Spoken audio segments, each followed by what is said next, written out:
أعوذ بالله من الشيطان الرجيم بسم الله الرحمن الرحيم والصلاة والسلام على أشرف المرسلين سيدنا محمد وآله وأصحابه وسلم ولا حول ولا قوة إلا بالله العلي العظيم. السلام عليكم ورحمة الله تعالى وبركاته. Jama'a masu saurarimu a wannan gidan nan mai albarka wato Al-Ijaba 11 TV, muna yi maku barka da wannan lokaci kuma muna yi wa kowa fatan alkhairi.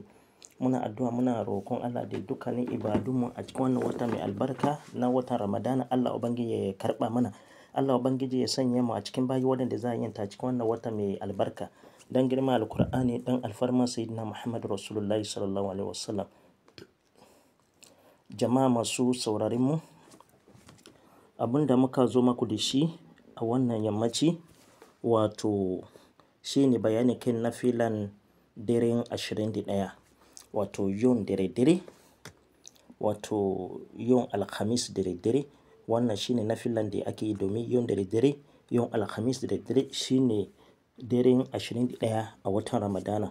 Amma kafin nan, in dai wannan shine farko shigowar ka wannan gidan nan mai albarka da Allah, kar a manta a yi mana subscribe, a danna mana kararrawa domin shirye-shiryen mu dinga zo maku kai tsaye idan muka saka. A yi mana liking, a yi mana sharing dan al'umma annabi da yawa su amfana da wannan shirye-shiryen nan masu albarka. Na'am, nafilan da ake yi wato wannan dare yau dare ranar alhamis da dare yau wato daren 21 ga watan Ramadana, ana yin nafila raka 4, sallama 2. A kowace raka ana karanta Fatiha a kafa 1, inna anzalnahu fi lailatul qadr ana karanta kafa 3, qul huwallahu ahad Allahu samad zuwa karshe ana karanta kafa 2. Sannan idan ka yi sallama wato bayan sallama na 2 kenan, sai ka yi wuri da sunan Allah mai girma ya basitu ana yin kafa 100. Ana yin nafila raka 4, sallama 2. A kowace raka ana karanta Fatiha kafa 1, inna anzalnahu fi lailatul qadri kafa 3.